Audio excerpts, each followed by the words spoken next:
Assalamualaikum warahmatullahi wabarakatuh. Waalaikumsalam warahmatullahi wabarakatuh.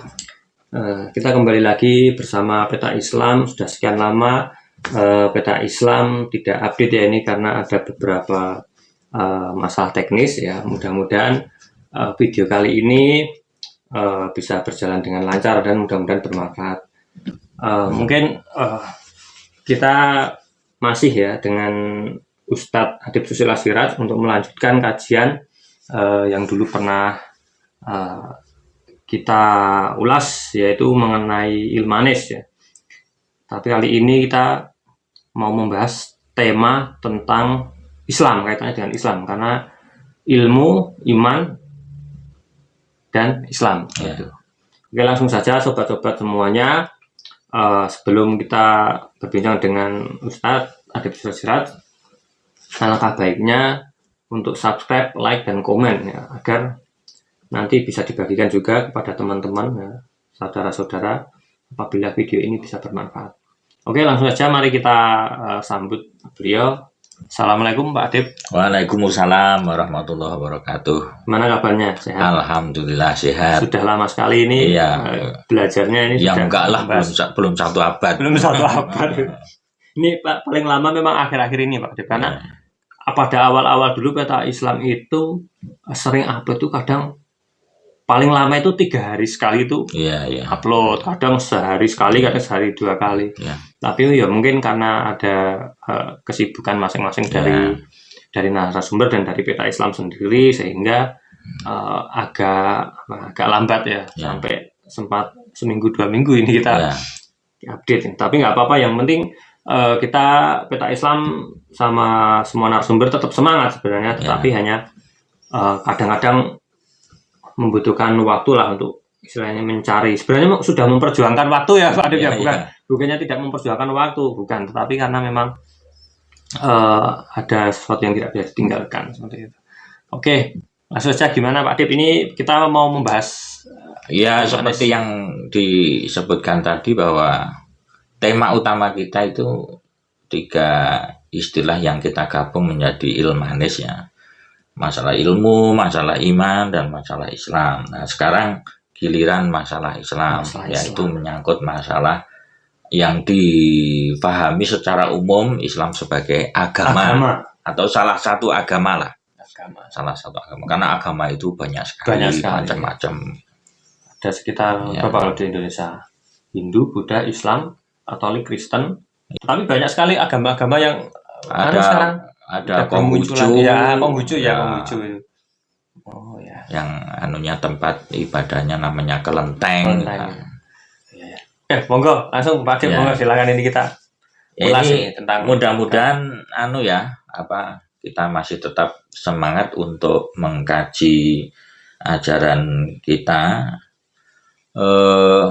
Sebelumnya ya tidak ada salahnya saya bertanya. Siap. Agama itu kalau menurut Mas Ain itu apa artinya gitu? Agama, kalau sejauh yang saya tahu itu pernah diulas, itu agama itu artinya tidak kacau. Itu tidak, agama kacau. Ya. Itu secara yang saya tahu. Kemudian yang lain, agama itu apa? Kemudian yang lain itu apa ya, kalau dalam bahasa Inggris itu religion. Jadi sifatnya hanya kultus sama Tuhan gitu. Ya pengertian lah seperti itu umum pada. Jadi nanti berbeda dengan agama itu tidak ada hubungannya dengan sosial, pemerintahan, politik itu. Itu yang saya pahami. Sebetulnya kalau kita baca buku-buku, baca literatur, itu banyak sekali ya tafsir atau makna atau arti dari kata agama. Gitu. Di antaranya yang sudah disebutkan tadi. Tapi ada ini yang jarang diketahui oleh masyarakat, padahal ada. Agama itu artinya kadal. Kadal itu? Kadal. Agama kadal. Ya. Kadal yang berwarna, kepalanya berwarna merah. Atau kadang-kadang karena habitat kadal ini di gurun Afrika ya, sehingga kadang-kadang disebut dengan kadal gurun. Jadi sejarahnya istilah kadrun itu memang dari situ ya, kadal itu gurun ya. ya saya kira ya, itu salah satu sumber yang bisa kita lacak gitu. Oh, iya. Silahkan diketik di Wikipedia nanti dengan kata kunci apa namanya agama Agama reptile, reptil. Oh, agama agama reptil. reptil gitu. Oh, agama.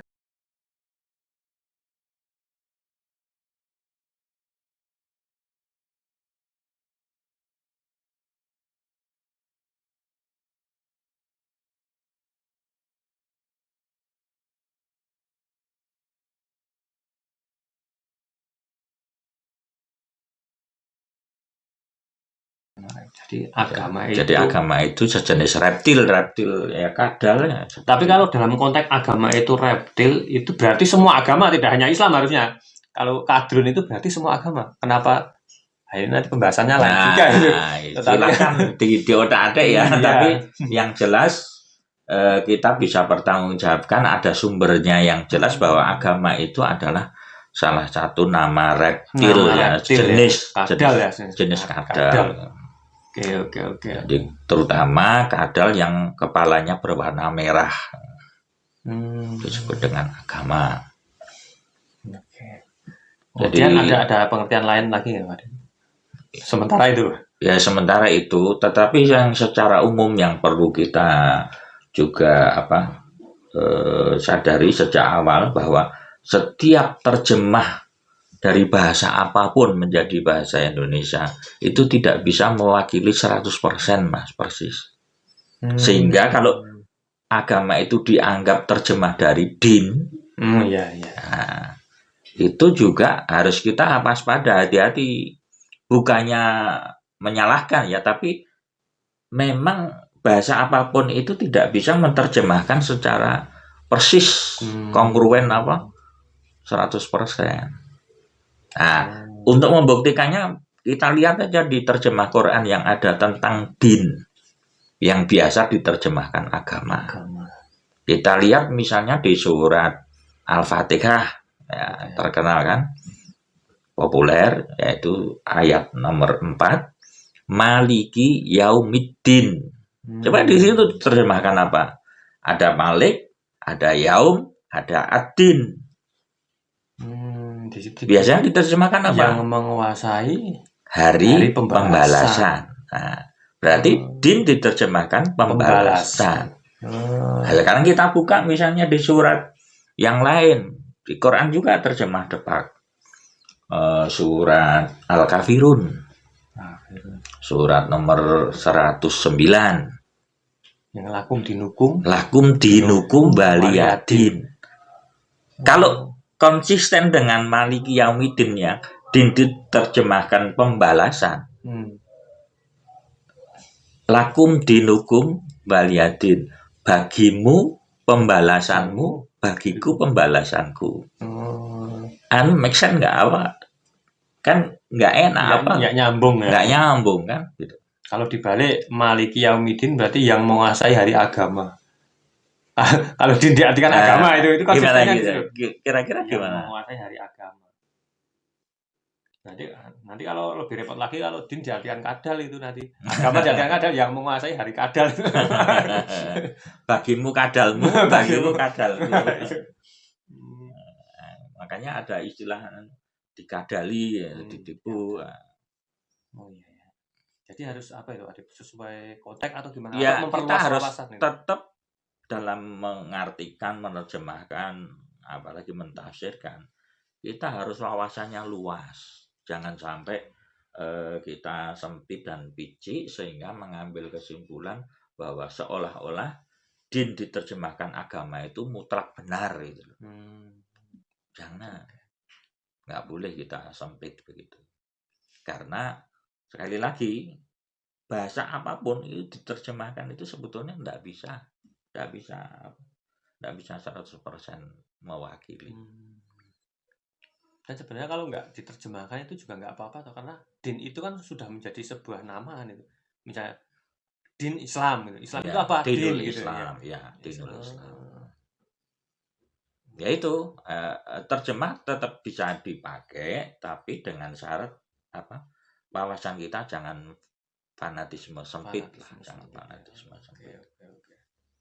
Nah, oleh karena itu dalam pembahasan kali ini, karena kita masih membicarakan agama secara umum, maka sebetulnya din pun bisa dipahami sebagai agama itu umum.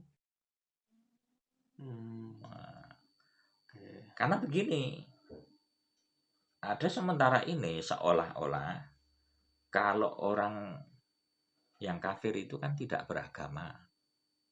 Misalnya orang Rusia atau apa yang ateis atau komunis gitu. Beragama nggak orang komunis itu? Tidak ya. Karena anti agama kan begitu biasanya. Kalau anti agama kan tidak, orangnya tidak beragama atau dalam pengertian umum. Umum ya. Iya enggak? Ya. Kalau orang PKI misalnya, orang PKI itu punya agama enggak? Kan mesti oh ya udah lah. Oh dia anti agama kok. Benar enggak? Secara umum ini, secara umum. Tetapi coba kita lihat di surat Al-Kafirun tadi. Qul ya ayyuhal kafirun. Orang kafir diseru oleh Muhammad. Orang kafir pun menurut Islam, menurut surat Al-Kafirun itu beragama. Punya din itu ya. Punya din. Kalau agama itu, din itu diterjemahkan agama, dia punya agama. Karena lakum dinukum waliya din. Oke. Nangkap. Itu kan, nah ini wawasan, artinya kita jangan sempit. Sehingga din itu yang lebih tepat apa nanti kalau bukan sekedar agama. Ya ada unsur agamanya, tapi dia lebih lengkap dibandingkan sekedar agama. Jadi din itu bahkan ya kalau di dalam pemahaman yang lebih komprehensif gitu, lebih lengkap. Dia itu merupakan tatanan. Ya. Karena di dalam kamus ini ya, misalnya contohnya kamus Al-Munawir ya. Nanti bisa kita lihat dana, yadinu, dinan itu ada alternatif maknanya itu sudah pernah saya hitung itu sekitar 18 Mas. 18 makna.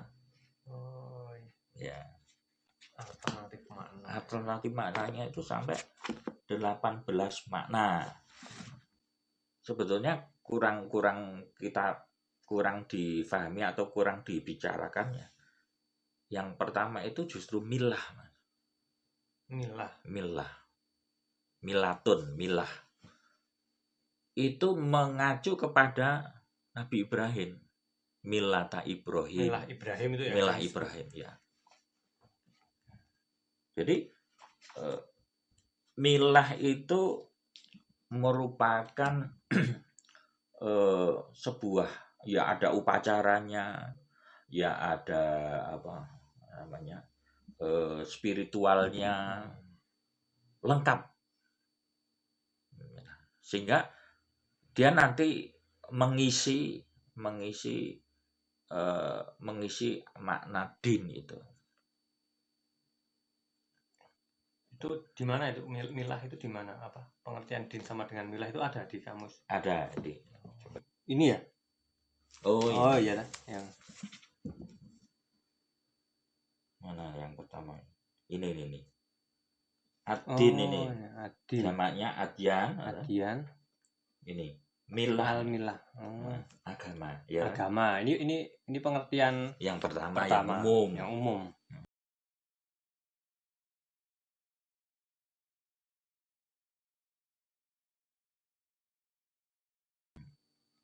Kemudian ada ini kepercayaan, ada tauhid, ada ibadah, ada kesalehan, ketakwaan, ketaatan, kedurhakaan, paksaan, kemenangan, hisab, perhitungan, sampai mana nih Mas? Sampai sini ya. Pembalasan, hari pembalasan, putusan, kekuasaan, pengaturan tingkah laku, adat, kebiasaan, hal keadaan, perkara, urusan, hujan yang terus-menerus.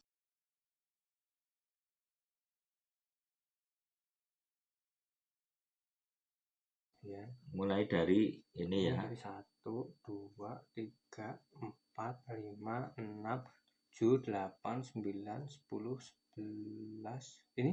Oh, ini ya 11, 12, 13, 14, 15, 16, 17, 18. Ya. Iya kan? 18. Kalau yang artinya tadi apa? Tatanan tadi nggak ada. Ada. Nah, itu yang akan kita bicarakan. Oh. Yang pertama kan yang sering diungkapkan kan milah ini. Ini Nah, ya. tetapi yang akan kita bicarakan ini yang at-tadbir ini. Yang artinya pengaturan dan pengurusan. Nah, salah satu caranya kita bandingkan dengan terjemah Inggris. Karena kalau bahasa Indonesia kadang-kadang kesannya itu kurang pengaturan dan pengaturan dan pengurusan itu kurang kurang tajam. Maka kita lihat tadbir itu di sini.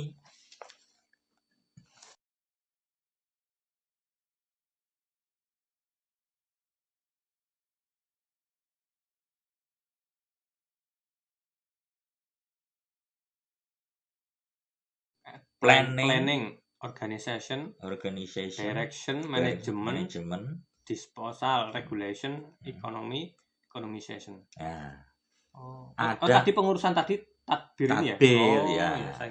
Tadi kan pengurusan dan pengaturan kan terjemah bahasa Indonesia dari tadbir. Sekarang kita melihat tadbir ini dalam versi Inggrisnya. Agar lebih tajam. Kalau pengaturan pengurusan itu kan kurang tajam menurut pendapat saya. Maka di sini ada istilah manajemen, ada istilah organization. Ini yang mau kita ambil. Sehingga kalau di dalam organisasi itu ada nanti yang namanya anggaran dasar dan anggaran rumah tangga atau AD dan ART. Maka itu undang-undang organisasi. Islam itu punya Quran. Maka salah satu makna din yang lain juga artinya undang-undang atau hukum. Sehingga organisasi itu tidak akan eksis kalau tidak ada undang-undangnya, tidak ada aturan mainnya gitu loh. Ya, pengaturan kan organisasi kan harus ada aturan mainnya. Ya enggak? Misalnya jenengan mau sepak bola. Kan ada peraturannya. Bisa kalau melanggar bisa kartu kuning, kartu merah dan sebagainya. Setiap permainan kan ada aturannya. Nah, Islam itu ada aturannya, yaitu Quran. Sehingga dinul Islam nanti adalah kalau menurut pengertian yang bahasa Inggris itu ya manajemen ya organisasi. Kalau dikaitkan dengan tadi Pak Dip, dikaitkan dengan pemahaman lakum dinukum waliyadin itu berarti setiap kelompok manusia apalagi berjamaah ya. Kafirun itu kan bukan sendiri, dia ya ayyuhal kafirun kan jamak itu bentuk banyak. Bukan ya ayyuhal kafir tapi ya ayyuhal kafirun. Jadi kan dia punya organisasi, punya manajemen gitu punya manajemen, punya pengaturan, punya pengurusan gitu. Nah, kalau kaitannya dengan Maliki Yaumiddin